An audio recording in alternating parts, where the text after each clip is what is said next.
하나님의 말씀은 마태복음 10장 1절에서부터 8절까지입니다. 예수께서 그의 12 제자를 부르사 더러운 귀신을 쫓아내며 모든 병과 모든 약한 것을 고치는 권능을 주시니라.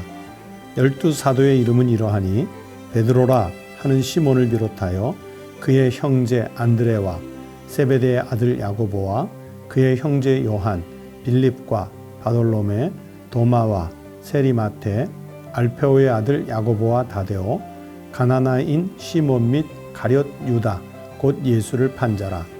예수께서 이 12를 내보내시며 명하여 이르시되 이방인의 길로도 가지 말고 사마리아인의 고을에도 들어가지 말고 오히려 이스라엘 집에 잃어버린 양에게로 가라. 가면서 전파하여 말하되 천국이 가까이 왔다 하고 병든 자를 고치며 죽은 자를 살리며 나병 환자를 깨끗하게 하며 귀신을 쫓아내되 너희가 거저 받았으니 거저 주라. 오늘 우리에게 주신 하나님의 말씀입니다. 성도 여러분, 하나님께서 오늘도 우리에게 새로운 하루를 주셨습니다. 생명을 주신 하나님께 감사하는 하루, 또 죄인에서 우리를 구원하여 천국 백성이 되게 하신 은혜에 감사하는 하루를 꼭 보내실 수 있기를 바랍니다. 이제 벌써 40년이 넘었는데 제가 처음 신학대학교에 입학을 한 것이 1981년도 3월 3일 날이었습니다. 저는 가끔 그 입학식 날 처음 입학 예배를 드리던 그 예배실의 감동을 잊을 수가 없습니다. 정말 그 주의 종으로 부름받아 나온 학부, 대학 학생들과 또 신학대학원 입학한 학생들이 함께 어우러져서 입학 예배를 드렸는데, 그런데 그 입학식 중에 불렀던 찬송이 감동이 나요. 마치 신학교 학생들의 교가와 같은 찬송이었는데, 오늘 우리가 불렀던 찬송 323장 부름받아 나선 이 몸, 이 찬송이었습니다. 모든 목회자든 선교사들은 정말 학교 다니는 동안 이 찬송을 얼마나 많이 부르는지 모릅니다. 그 신학대학교 입학식 때 온 그 수백 명의 주의 종이 되겠다고 서원에서 온 학생들이 부름받아 나선 이 몸 하고 그냥 크게 찬송을 부르는데 막 가슴이 뭉클해지는 거예요. 감동이 밀려오는 거예요. 하나님, 저를 왜 부르셨습니까? 저를 어디로 보내시렵니까? 저에게 어떤 사명을 맡기시겠습니까? 이제 갓 20살밖에 안 된 어린 청년의 가슴 속에 이 찬송이 얼마나 감화와 감동을 불러일으켰는지 모르겠습니다. 사실 저는 처음 신학대학교에 들어갈 때 선교사가 되기로 하나님 앞에 서원을 하고 들어갔습니다. 그래서 실제로 선교사를 가려고 대학 재학 중에 일본 선교사 꿈을 꾸고 일본어를 배우고 또 일본에 대해서 선교를 공부하기도 했었습니다. 또 나중에 이제 부목사를 하면서 몽골에 선교사를 가려고 상당히 많은 마음의 준비를 했었던 적도 있습니다. 그러나 참 하나님은 제가 가려고 마음 먹을 때마다 묘하게 길을 바꾸시더라고요. 그래서 정작 그 전문 선교사가 되지는 못했지만 그래도 교단이 파송한 선교사로 홍콩에서 중국과 관련한 선교 사역을 몇 년 감당했던 게 제 선교 이력에 남아 있어서 그것도 참 감사하고 자랑스럽습니다. 여러분, 하나님께서 주의 종들을 왜 부르실까요? 오늘 마태복음 10장은 아주 유명한 말씀인데 뭘로 유명하냐면 예수님께서 가장 가까이에 둘 12 제자를 부르셔서 그들에게 사명을 맡기시는 장으로 유명합니다. 그래서 오늘 본문 1절에 보면 예수께서 그의 12 제자를 부르사 그랬어요. 그리고 부르신 다음에 그들에게 권능을 주셨습니다. 그 12 사도의 이름이 열거가 되어 있지요. 베드로라 하는 수제자 시몬을 비롯해서 베드로의 형제인 안드레, 또 세베대의 아들 형제 야고보와 요한, 빌립, 바돌로메, 도마, 세리, 마테, 알페오의 아들 야고보와 다데오, 또 시몬, 가룟 유다, 이 12제자의 명단이 나옵니다. 여러분, 하나님께서 예수님께서 이 12명의 제자를 왜 부르셨을까요? 학교를 만들려고 부르셨을까요? 아니면 이 제자들에게 그 인정을 받고 존경을 받는 교주 노릇하려고 부르셨을까요? 아니면 이들을 통해서 어떤 기업을 이루려고 부르셨을까요? 아닙니다. 주님께서 부르신 목적이 분명히 오늘 성경 말씀 속에 나와 있습니다. 6절에 보면 오히려 이스라엘 집에 잃어버린 양에게로 가라, 그렇게 말씀하셨고, 또 7절에 가면서 전파하여 말하되 천국이 가까이 왔다 하고 그랬어요. 왜 부르셨을까요? 하나님 나라를 확장시키기 위해서 부르신 겁니다. 천국 복음의 증인으로 삼기 위해서 부르신 겁니다. 하나님께서 저들에게 권능을 주시고 하나님께서 저들에게 사명을 주신 것은 한치라도 그렇게 하나님 나라를 확장하기 위해서 12제자를 부르시고, 나중에 120명의 제자를 부르시고 500명의 제자를 부르시고 또 그 이상의 제자들을 부르셔서 하나님의 그 선교 사역을 맡겨주셨던 것입니다. 여러분, 선교의 핵심은 무엇일까요? 예수님은 길이다, 진리이시다, 생명이시다 하는 이 복음을 증거하는 일입니다. 이 복음 증거를 위해서 국경이라는 경계를 넘었습니다. 문화라고 하는 장벽을 넘어섭니다. 인종이라고 하는 장애물을 넘어섭니다. 이 국경과 문화와 인종, 이 모든 시대를 넘어서 세대를 거듭하면서 선교사님들이나 또는 복음 전도자들이 목숨을 두려워하지 않고 이 기독교의 복음을 확산시키기 위해서 이제 자기들의 생명을 걸었던 겁니다. 바로 그렇게 시작된 원천이 오늘 본문 말씀 속에 제자들을 부르셔서 예수님께서 파송하시는 이 말씀에서 시작이 되었던 것입니다. 전에도 여러 번 말씀을 드렸는데 한 130여 년 전에 여러분, 우리 한반도에 복음이 들어와 그 복음이 교회가 되고 또 그 교회 속에 하나님이 나를 부르셔서 우리로 구원받은 하나님의 백성이 된 것은 이건 전적으로 하나님의 은혜라고 말씀드릴 수밖에 없습니다. 처음에 이 한반도 땅에 복음이 들어올 그 어간에 우리 한반도는 아주 철저하게 복음에 있어서는 볼모지였습니다. 아주 어두운 땅이었습니다.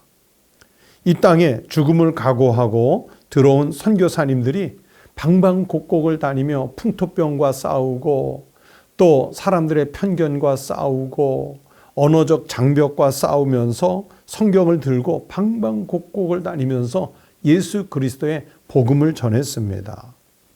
그래서 이 선교사님들의 그 헌신이 복음의 불모지였던 한국이 이제는 세계의 기적이라 이를 수 있을 만큼 큰 교회의 부흥을 이루었고, 그러면서 이제는 선교를 받던 나라에서 세계 곳곳으로 그리스도 예수의 복음을 선교하는 나라로 하나님께서 기적적으로 성장을 시켜주셨습니다. 20세기 이후에, 아니 조금 더 확대하면 18세기 이후에 식민지에서 해방이 돼서 타국의 원조를 받던 나라가 이제 성장을 해서 다른 나라를 원조할 수 있는 국가로 발전한 그 역사적 전환이 이루어진 나라는 유일하게 대한민국 한 나라밖에 없다고 합니다.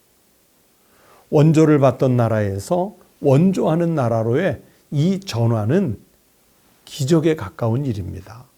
그런데 우리가 해냈어요. 대한민국이 역사 속에서 해냈습니다. 아주 위대한 국민이고 위대한 나라입니다. 그런데 여러분, 과연 경제적인 것, 문화적인 것만 그랬겠습니까? 아닙니다. 선교에서도 그렇습니다.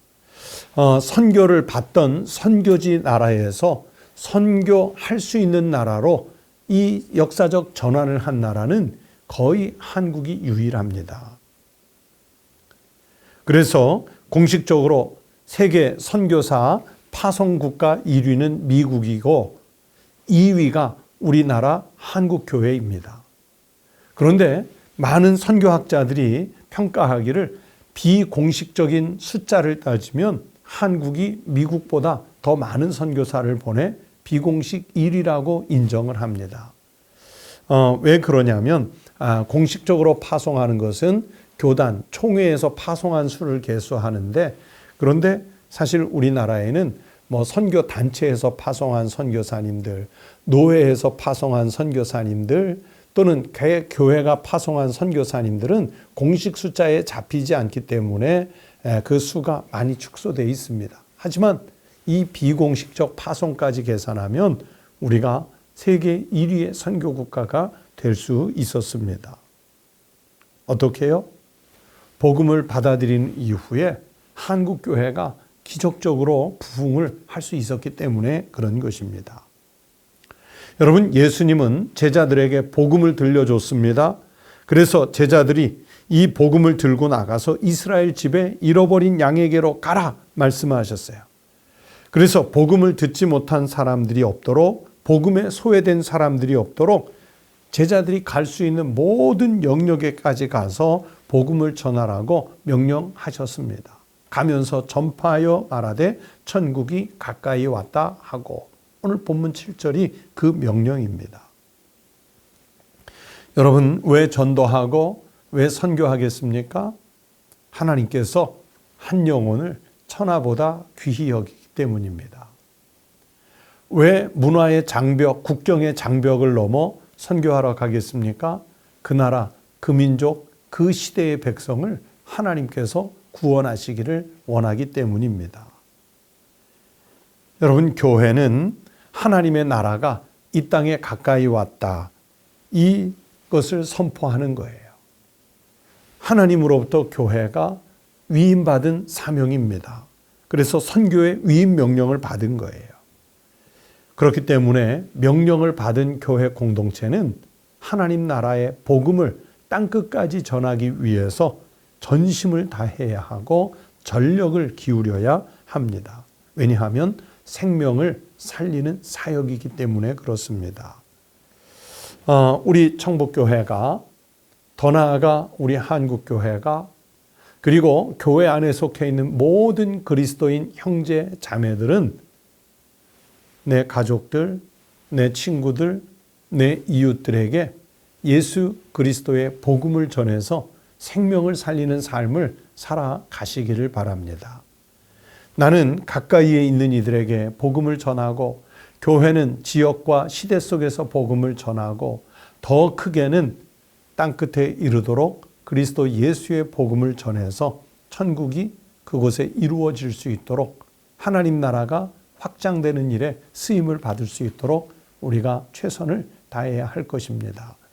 이렇게 우리 각각이 직분은 다르고 은사는 다르고 형편은 다를지라도 모두가 다 선교의 동역자로 살 때 이 땅에 하나님 나라가 속히 오게 하는 일에 쓰임을 받게 될 줄로 믿습니다.